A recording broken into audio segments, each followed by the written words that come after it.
దుర్గమ్మ తల్లి మాలేసుకోవడం అంటే మామూలు విషయం కాదు, చాలా అదృష్టం ఉండాలి. మనమందరం చాలా అదృష్టవంతులం భవాని.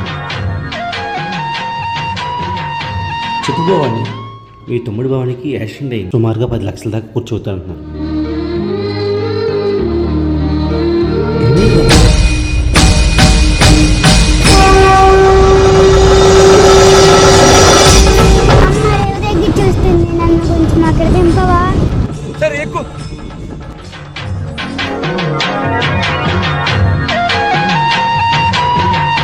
భవాని, ఇక్కడ ఎక్కడ మీ అమ్మ కనిపించట్లేదు భవాని. నిన్ను ఎక్కడ దింపాలో చెప్పు.